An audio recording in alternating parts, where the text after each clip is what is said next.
Сәлеметсіңдер ме, оқушылар? Бүгінгі сабақтың тақырыбы тауда түнедік. Өткен сабақтарға жаңа сөздерді бір еске түсіріп алайық.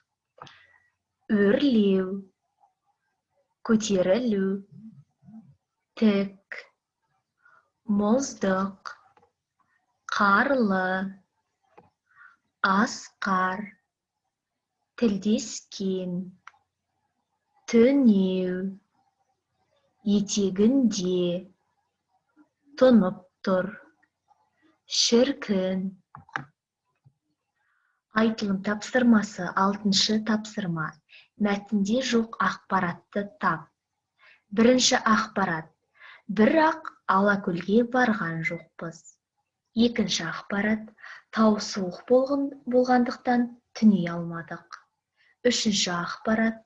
Тауда жабайы алма мен жидек тұнып тұр. Төртінші ақпарат. Алыстан Жетісу алатауының қарлы шыңдары көрінеді. Осы ақпараттардың қайсысы мәтінде жоқ, артық ақпарат екенін табамыз. Дескриптор артық ақпаратты табады. 8-ші тапсырма, жазылым тапсырмасы. Мәтін бойынша сұрақтарға жауап бер. Олар қайда барды? Айналада не бар? Таудың ауасы мен табиғаты қандай? Алыстан не көрінеді? Таудың етегінде не тұнып тұр? Олар тауда не істейді? Жазылым тапсырмасы бойынша дескрипторға назар аударайық. Сұрақтарға жауап береді, орфографиялық ережелерге сай жазады. Осымен сабақ аяқталды. Сау болыңдар, оқушылар.